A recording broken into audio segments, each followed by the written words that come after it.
아빠 찬스다 뭐다 그러잖아요. 아직도 우리 사이는 불평등하구나. 개선될 거 기본적인 거. 네, 소상공인이 웃으면서 이렇게 장사할 수 있고 살아갈 수 있게끔. 우리 경제에서 기회만큼은 진짜 공정해야 된다, 평등해야 된다라고 생각합니다. 노력하면 지속 가능한 그런 살맛나는 경제. 바쁜 생활 속에서 반드시 챙겨야 하는 경제 소식. 경제 이슈의 핵심을 짚어드립니다. 발빠른 경제발전소 박연미의 경제픽. 네, 세금 얘기했더니 정말 휘발성이 크네요. 의견이 반분되는데 아이고 뭐 부자들 걱정을 그렇게 해줍니까? 이런 의견도 분명히 있으시고요. 반면에 아유 그 사람들이 세금 올라가면 그 혼자 다 내겠습니까? 세입자들한테 전가합니다. 이런 의견도 있고요. 여러 가지 의견이 있는데 저도 이제 경제 기자를 오래 했잖아요. 그 세제를 디자인하는 과정을 오랫동안 지켜봤는데 예측 가능성이 없으면은 시장이 굉장히 혼란해지는 것만 분명합니다. 일단 뭘 정했으면 좀 해보고 나서 차근차근 해야 되는데 또 정치 일정이 그렇지가 않군요. 여러 가지 고민이 되는 시점입니다. 오늘은 그 회사 안에서 벌어지는 일들을 좀 얘기해 볼게요. 다 착하게 살면 좋은데 그렇지 않기 때문에 법도 있고 경찰도 있는 거죠. 법원도 있고. 회사 안에서 벌어지는 여러 가지 법을 어기는 사항에 대해서 대체 어디서부터 어디까지 책임을 져야 되느냐, 이거 좀 골치 아파하는 회사들이 꽤 많습니다. 해서 사실은 준법 관리인을 따로 둬서 그 사람이 책임입니다라고 해온 게 그동안의 관례였는데 아니다. 사장부터 전부 다 이사들 다 책임져라, 이런 판결이 나왔다고 하네요. 이게 어떤 의미가 있는 건지 한국사내변호사회 이완근 회장과 함께 알아보겠습니다. 안녕하세요. 안녕하세요. 자, AS 사후 관리잖아요. 네. 그 사안이 벌어진 다음에 이 AS가 잘 되는 것도 중요한데 네. 사실 살다 보면 AS 센터 갈 일 없는 게 제일 좋잖아요. 저 핸드폰 고장 안 나는 게 제일 편하죠. 그렇죠. 그래서 회사도 마찬가지인 것 같아요. 그러니까 제가 드는 예시가 뭐 적당한지 모르겠습니다만 병에 안 걸리고 AS 센터 안 가고 회사도 혼날 일이 없으면 제일 좋은데 그게 안 되니까 우리가 관심을 갖는 거잖아요. 네, 맞습니다. 회사 대표뿐만 아니라 이사들까지 전부 다 책임있다. 이번에 이런 판결이 나왔다는데 그 내용 좀 소개해 주세요. 일단 요거 말씀드리기 전에 이 사건 소송이 어떤 구조의 소송이었는지 먼저 말씀드려야 될 것 같은데요. 이게 일반 청취자분들이 이해를 하셔야 되니까요. 이게 그 회사가 업무 집행을 할 때 회사는 그냥 뭐랄까 약간 관념적인 존재거든요. 실제로 회사에서 일을 하는 건 사람들이란 말이에요. 근데 회사는 법인이라 그래서 별도의 이제 인격체로 관리가 되고 있는데 법적으로는 그러면 이제 이 회사의 업무를 하는 사람들은 대표이사하고 이사들로 이루어진 이사회가 업무 집행을 한단 말이에요. 네. 근데 이분들이 의사결정을 해서 회사를 운영을 했는데 회사에 이분들이 잘못해가지고 큰 손해가 났어요. 이런 일이 있을 수가 있어요. 물론 이분들은 열심히 하실 거고 보통 이익이 나시겠지만 이제 이분들이 잘못을 하거나 심지어 위법을 저질러가지고 회사에 손해가 났다. 그러면은 회사는 별도 인격체이기 때문에 이 업무 집행을 한 대표이사나 이사한테 책임을 물어야 되거든요. 근데 사실은 이 사람들은 회사의 내부자들이잖아요. 그러니까 회사가 대표이사나 이사한테 책임을 적절하게 안 묻는 경우들이 있어요. 그러니까 이런 경우에는 근데 회사의 주인은 실제로는 회사의 주식을 가진 주주들이거든요. 그렇죠. 그래서 주주들이 아니 회사가 이 책임을 물어야 되는데 왜 이 책임을 안 묻지? 이렇게 해서 회사한테 이 책임을 물으라고 청구를 하고 그 청구를 했는데도 회사가 책임을 안 물으면 주주들이 직접 소송을 할 수가 있습니다. 이걸 이제 주주 대표 소송이라고 하는데요. 우리나라 같은 경우에는 주식의 1% 전체 발행 주식의 1%를 가진 주주들이 이런 소송을 할 수가 있거든요. 한 분이 가질 필요는 없고 여러분이 모여가지고 1%를 만들면 할 수 있습니다. 이 책임을 묻는 소송을 하는데 이 소송이 바로 이제 주주 대표 소송이었던 거죠. 지금 말씀하신 사례를 들어보니까 딱 떠오르는 몇 군데 회사가 있어요. 네네. 대표적으로 뭐 대한항공 같은 회사들. 네네네. 그 집은 왜 이렇게 단골인가 싶기도 한데 여하간 그런 회사들이 떠오를 때 분명히 그 경영진이 잘못을 했고 네. 그래서 주주들이 주가가 떨어지는 손해를 받고 회사 이미지도 엄청 나빠졌는데 네네. 이사회에서 아니면 주주총회에서 경영진을 문책했다 이런 얘기 듣지 못했거든요. 네네네. 구체적으로 어떤 내용인지 자세하게 좀 알려주시죠. 네, 이 사건 같은 경우에는 회사 이름 밝혀도 되는 거죠? 아, 밝히셔도 되죠. 예, 그 판결이니까요. 이 대우건설에서 있었던 일인데요. 이 예전에 있었던 4대강 담합 기억하실 텐데 이 기억합니다. 사건으로 인해서 공정거래위원회에서 대우건설에만 과징금을 400억 원을 넘게 물렸어요. 이 심판정에 저도 있었습니다. 아 그렇습니까? 근데 이 과징금이 400억 원이 넘게 나와버리니까 회사가 지금 바로 400억 원 이상 손해를 본 거잖아요. 그래서 이런 담합 행위를 하지 말았어야 되고 방지했어야 되는데 이걸 안 해서 회사에 400억 원이 넘게 손해가 났으니까 이걸 회사에다가 손해배상을 해라. 이제 이런 손해배상 소송이 있었던 거죠. 근데 이게 1심에서는 대표이사님한테만 책임을 물었었어요. 네. 대표이사님은 통상적으로 사장하고 대표이사가 엄격하게는 좀 다릅니다만 저희 생각하시는 사장님이잖아요. 그렇죠. 회사의 모든 의사결정을 하는 분이니까 이분만 책임이 있고 나머지 이사들은 책임이 없다. 이렇게 1심에서 판결을 했던 건데요.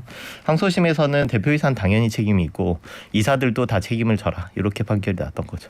아, 한 사람한테만 책임지는 게 아니라 이사회, 예, 이사회 경영을 구성하는 책임지는 이사들한테 예. 모든 사람한테 다 일정 부분 책임이 있다. 네네. 1심에서는 사장만 책임을 물어라라고 네. 했는데 항소심에서는 회사에 보다 무거운 책임을 물린 셈이에요. 네네. 이게 상황을 보면 담합으로 회사가 제재를 받아서 큰 벌금을 내게 됐다. 네. 누가 봐도 회사가 잘못한 것 같고 이사회도 책임져야 될 것 같은데 이게 항소심까지 일단 갔다는 건 회사가 저는 이 판결 반대세 그리고 주주 대표 소송까지 갔다.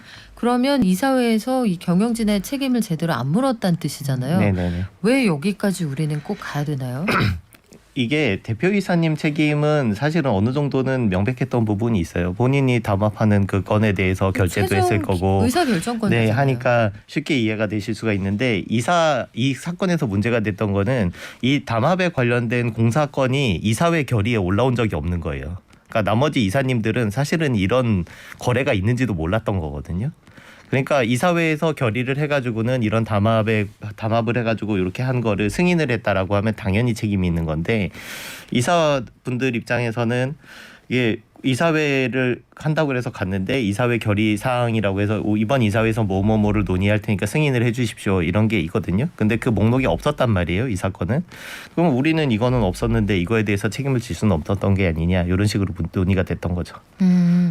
회사가 준법 경영을 할 수 있도록 회사 이사회 누구 하나 빠져나갈 수 없이 여기에 n분의 1로 책임져야 된다. 이렇게 이해하면 될까요?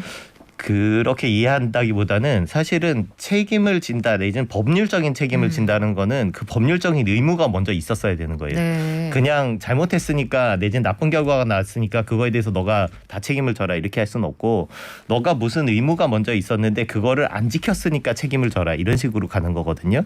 근데 이 사건에서 개별 사건에 대해서 다루지도 않았는데 내가 의결한 사항도 아닌데 책임을 진다라는 거는 여기다 무슨 의무를 부과를 한다는 건데 그 의무라는 게 지금 말씀하신 것처럼 평소에 이런 일이 발생하지 않게 관리할 책임이 있다는 거예요. 이사회는 회사의 최고 업무 집행 기관이니까 회사의 업무 집행 기관인 이사회가 회사에서 준법 시스템이 돌아가도록 해서 이런 담합이 왜냐하면 이 담합 같은 게 발생하면 사회에 굉장히 악영향이 크잖아요. 그러니까 이런 일이 일어나지 않도록 준법 경영을 하고 이걸 관리 감독할 책임이 상법상 있는데 그거를 안 했으니까 이 사건에 대해서 직접적으로 관여를 안 했더라도 이런 거를 방지 못한 것 자체가 의문 위반이다 이렇게 본 거죠. 그렇군요. 이 판결 취지에서 우리가 제일 밑줄 긋고 봐야 되는 게 어떤 것인가.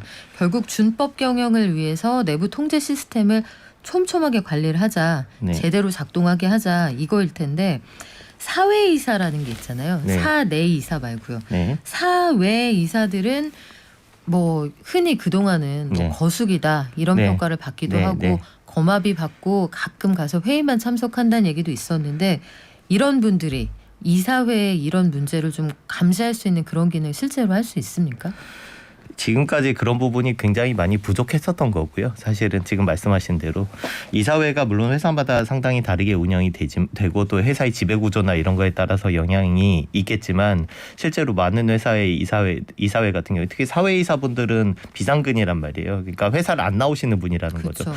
회사를 안 나오시는 분이니까 사외이사겠죠. 그분들이 회사에 나오시는 분이면 사내이사가 되는 거고요.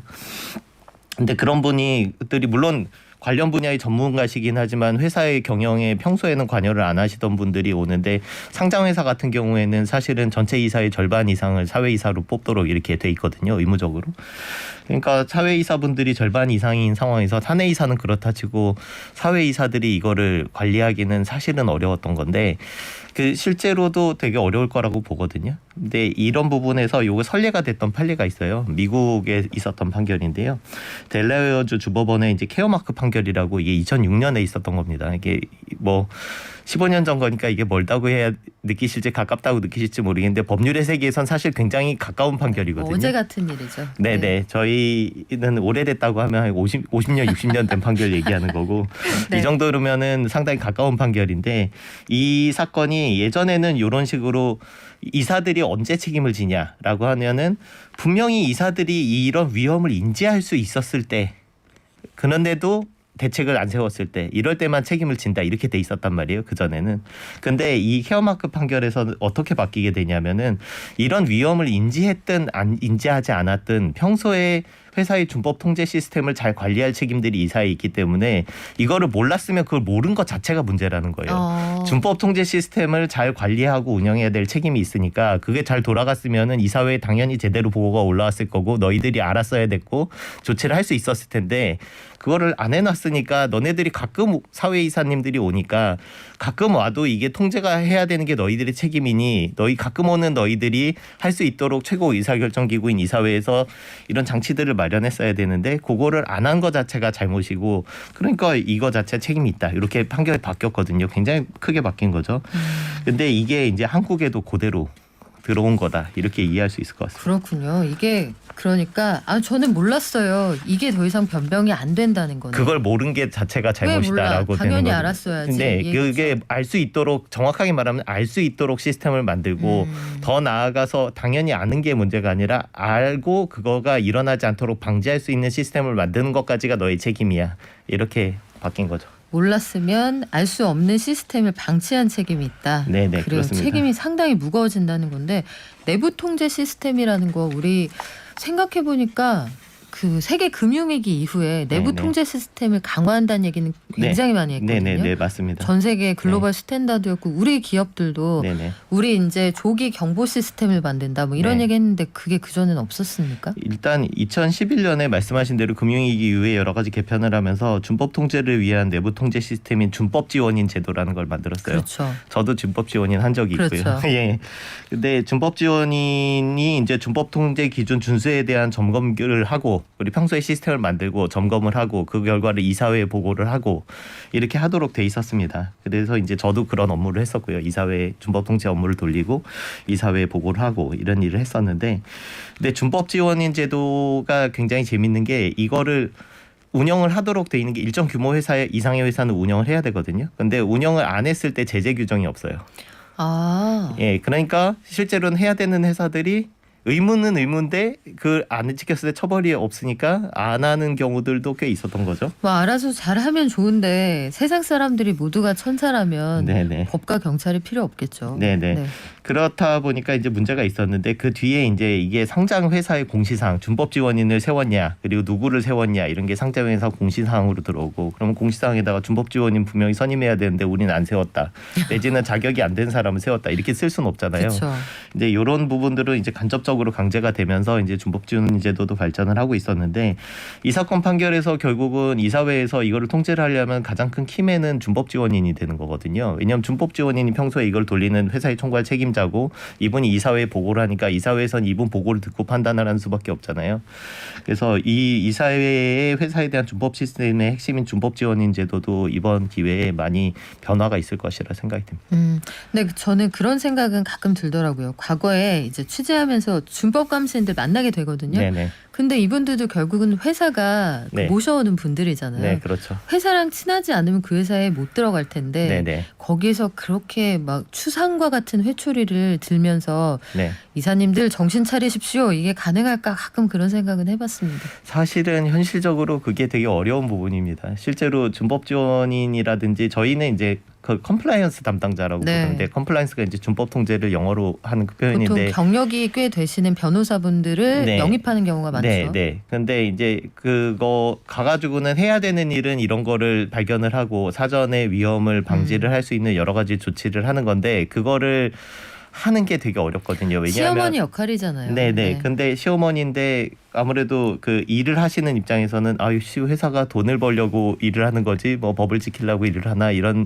물론 법을 지키면서 돈을 벌어야 되는 게 맞긴 합니다만 이게 네가 판사냐 이제 이런 식의 생각도 갖게 되는 네. 거고 그리고 또 이제 외부에서 영입되신 분들 같은 경우에는 회사에 대해서 아무래도 계속 계시던 분들보다 업무에 대한 지식이 모자라실 수밖에 없잖아요. 그리고 그러니까 사내의 촘촘한 조직망과 네, 가깝지 그러니까 않으니까. 세상에 네. 회사를 잘 모르면서 막 이렇게 감나라 배나라 한다. 뭐 이제 이런 식으로 되기가 쉬운 건데 그래서 사실 이런 분들이 근데 그럼에도 불구하고 이렇게 열심히 하시려고 하시는 분들이 많으시고요. 그런데 이분들이 실제로 활동하는 게 굉장히 어렵기 때문에 이분들을 잘 지원해 드리는 게 되게 중요한 것 같습니다.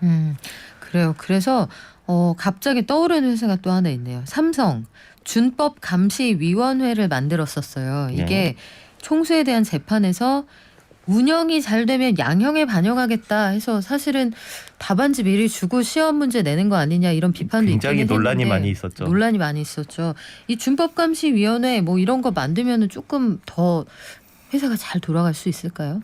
뭐 안 만들 수가 없을 거라고 생각을 하고요. 이런 식의 상황에서는 일단은 그 지금 이번에 이런 거를 효과적으로 실효적으로 안 돌리다가 회사에 무슨 사고가 나면은 일단 이사님들이 책임을 지실 수가 있다 이런 거잖아요. 이게 미국하고 한국이 되게 다른 부분이 있어요. 미국 같은 경우에는 우리가 잘 아시는 업무상 배임죄가 없습니다. 거기는 그래요? 예, 사실은 업무상 배임죄가 있는 나라가 더 적어요. 그렇군요. 예, 그래서 미국 같은 경우에는 이런 식으로 해서 이사님들이 책임을 지는 경우에도 회사가 그 돈을 대신 물어줍니다. 그러면 회사가 네. 거기까지 가지 않게 그 네네네. 막대한 비용을 줄이기 위해서라도 네네네. 알아서 관리를 하거든요. 아니요, 오히려 그게 아니고 그냥 문제가 터지면 회사가 돈을 물어주면 되지 이렇게 가거든요. 오호, 그거는 나쁜 버릇인 것 같은데요. 못 네. 쓰겠는데요. 그런데 한국 같은 경우에는 이사가 이런 식으로 책임을 지는데 회사가 회사 돈으로 이걸 물어주게 되면은 업무상 배임이 되기 때문에 그럴 리가 만무하죠. 그럴 수가 없는 상황이에요. 네. 그래서 사실은 이사님들의 책임이 오히려 미국하고 판결은 같지만 그 법 구조의 차이 때문에 오히려 책임이 더 무거워졌다고 볼 수도 있거든요. 자, 이사님들 이제 분발하셔야겠습니다. 네네. 오너 일가가 나가서 갑질하거나 직원들 괴롭히고 이러면 쓴소리 하셔야 됩니다. 이게 네네. 본인을 위해서나 회사를 네네. 위해서나 주주를 위해서나요. 오늘 이 변호사님 설명 듣다 보니까 이 판결의 무게감이 정말 크게 느껴지는데 요걸 통해서 앞으로 어떤 변화들이 일어날지 저희도 매의 눈으로 지켜보겠습니다. 지금까지 한국사내변호사회 이완근 회장이었습니다. 네, 고맙습니다. 감사합니다.